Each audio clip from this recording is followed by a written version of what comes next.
Hindi po biro ang responsibilidad ng Presidential Security Group o PSG na siyang nagtitiyak sa seguridad ng Pangulo sa lahat ng oras, lalo na tuwing nasa convoy o bumabiyahe ang Pangulo at hindi gumagamit ng wangwang. Sa pagsama nga po ng GMA News sa Presidential Convoy, ilang beses pong na-traffic ang Pangulo. Dahilan para mas maging alerto ang PSG. Balita natin ni Sandra Aguinaldo.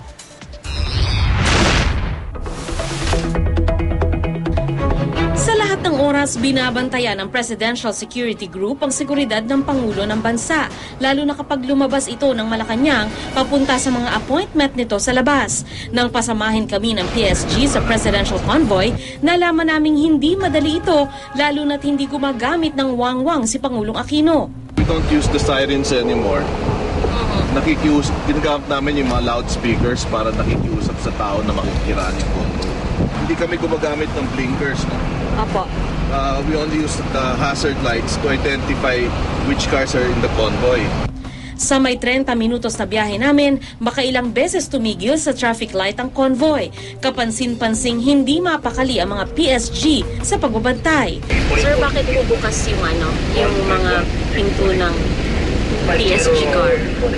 Para mas madaling bumaba. If there's an emergency, pwede kami bumaba kaagad. Plus, it's practical also because you can see the side mirror, you can see the back.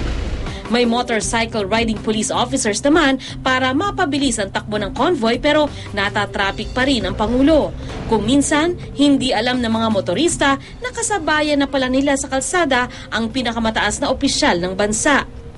Sabi nga ni Dizon, ni minsan, hindi niya kinalimutan ang bigat ng kanyang responsibilidad na sa mundong balot ng panganib, kailangan protektahan ng PSG ang buhay ng Pangulo ng bansa kahit pa kapalit nito ay sarili nilang buhay. Sandra Aguinaldo, GMA News.